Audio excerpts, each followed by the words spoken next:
What an epic car this is. It's just an animal. The brand new model BMW M3 competition, because that's all you can get the competition in the UK.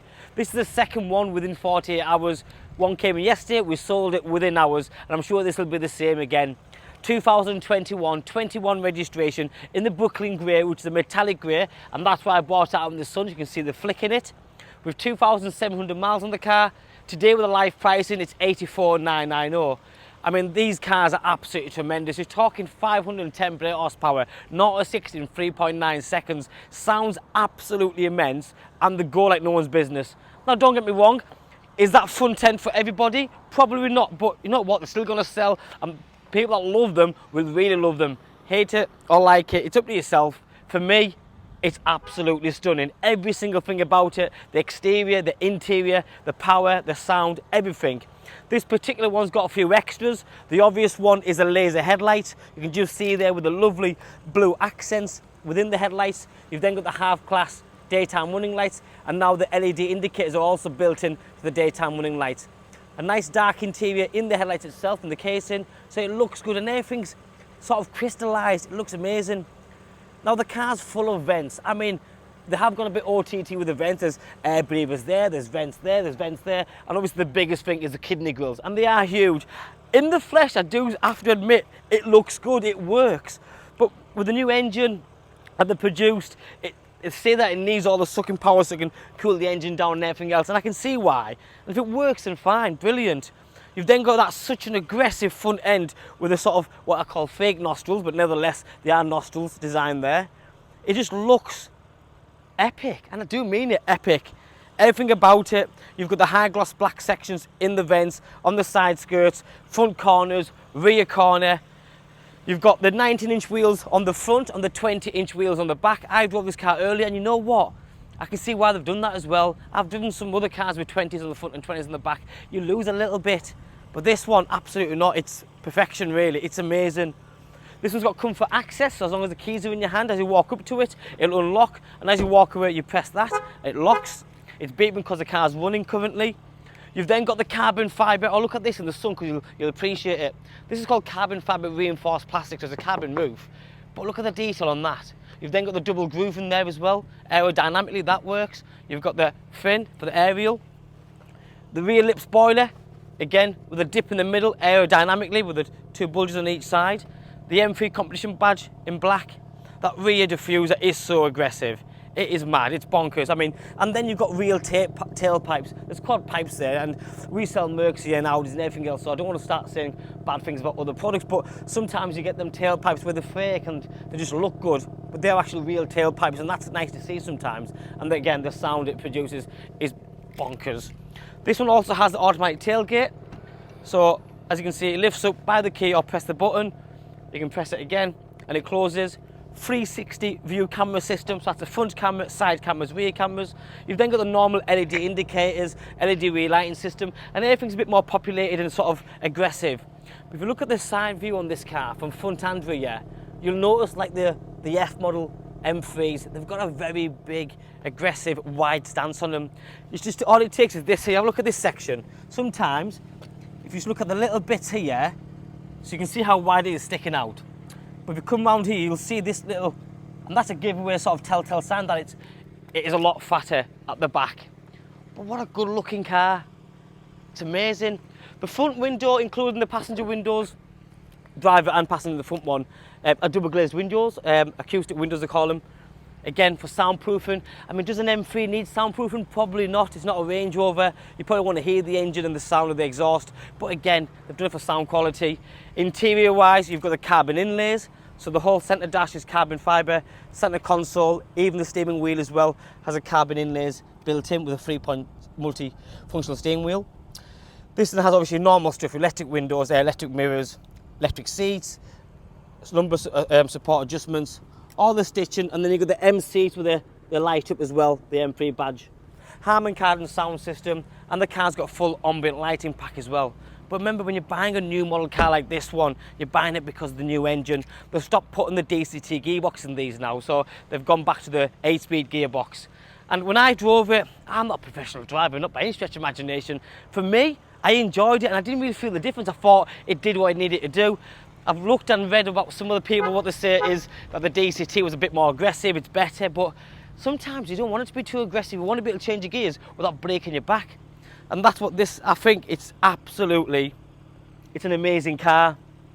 But jumping to the other side, Tom, I want to show you some of the little extras on this. Your normal sort of media screen, 12.3 inches, it's touch screen, it's dead easy to use, go where you want, navigation, etc. Heads up display is a big one.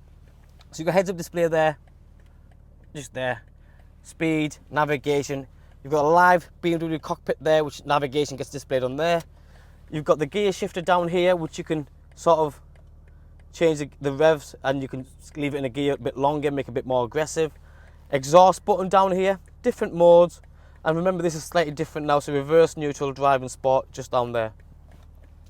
You've got the M1 and M2 buttons, the shortcut buttons, and then if you look behind, you can see that beautiful carbon fibre paddle shift just behind there. But the reason I want to take for a little drive, literally this will take about 4 minutes, is this one has it where the car drives on its own. So, beautiful by the way, and it sounds awesome. This is brilliant. Even the seats with the top up here, it cuddles you in. How nice is it? It's a beautiful car. Genuinely an awesome, awesome car. 84,990. There isn't many around, so it's being able to get one with the right spec on, in the right colour, that'll put a smile on your face. Still seats 5, so all your friends and family and business users, you can all get in. And because the car's done just over 2,000 miles, it's absolutely immaculate. I love the Alcantara sections as well in the seats, so it's not all just leather. And remember with BMW, they do little things like the dashboard's tilted literally 8 or 9 millimeters towards the driver, which feels good. The steering wheel with the M stitching, the thumb pads on there, feels good. They know it is. It's a tremendous car. When these lights turn green, I just want to show you, because on this steering wheel here, sometimes you have something called blanks. So you've got your cruise control with adaptive cruise control, so you can have 1, 2, 3 car lengths in front of you. But then you've got lane assist, where if you go over the lanes, the steering wheels shake, etc. And that's all good and well as well. But then you've got, this one has the steering plus. See the assisted driving there? That's a bit I want to show you, because I just think, if you've never seen one before, or been in one, it's funky. It's a bit weird, but it's a good weird. So straight away, I mean, you could drive this car every day and not feel like a yob in it. Because you do get in some fast cars and you think, it's too loud, it's too out there. And this one, no, you can enjoy it. So the gear change is absolutely fine, more than fine. They say like 1/100th of a millisecond or something. It's literally blinking of an eyelid. And the only real way you know it's changing gears is when the revs change. Because like I said, it's not that sort of, you don't get motion sickness. Because some of them older gearboxes, I've driven them and they really do. I think one of the lads mentioned it before, it's like a horse kick in the back of your head, where sometimes you're moving, but this one you haven't got that problem. So I'm going to join the motorway now. So literally I'm going to set, I'm going to need you to focus on here, because what it'll do, it'll pick up all the cars in front of me, and it'll pick up, let me just get a straight. The 2 green lines come up.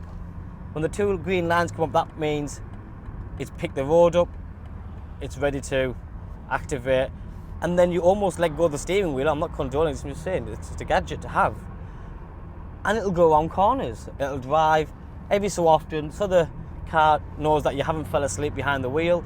You do have to touch the steering wheel or get back on it, but then it'll crack on again. I'm going to put this on now, there, so it's already caught that car. The green lines are coming on, and in a few seconds, there, the green lines are on. Now, because the green steering wheel's on, the green lines are on, I can let go. I'm about to go on a corner.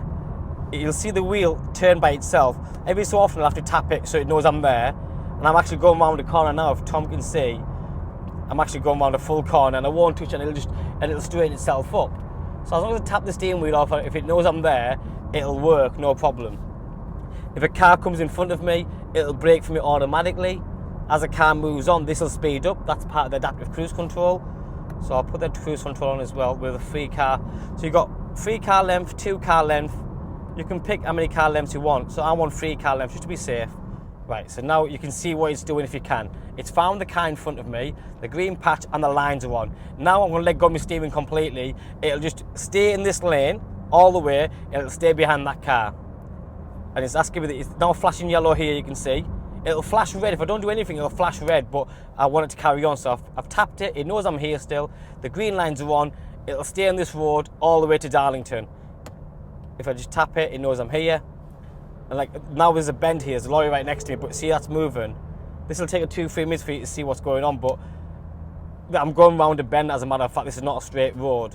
And you can just see it's constantly measuring, so it keeps me in the middle of the road. The green lights are on, you can see the car in front, it's asking me, it's funky. Now I'm going to go, just look this way for me, Tom, because you're going to see that this is a bend, not the slip off, the actual, it's a bend, a full-on bend. If I let go now, you'll see what happens. So I won't touch it. On this bend, it'll go the full way by itself, not the full bend. I'll tap it to let it know I'm here. It's going the full, it's mind-boggling. And other than the fact that I'm tapping it, just to let it know that I am here, that is, for me, amazing. Now don't get me wrong, like I said at the start, you're not buying an M3 so the car can drive itself. But why not? It's amazing, absolutely off it. I find that brilliant. That's enough on the Drive Assistant Plus. As for the car, it drives beautiful. The spec, the condition, the colour, the price, everything about it is as I'd expect it to be. Plus a bit more. I hope you enjoyed that video. I know it's a little bit long, but I just thought you'll enjoy it because it's different and not everyone's seen it and knows how it works in action, but it works quite clearly and it works every time. Thanks for watching. Bye bye now.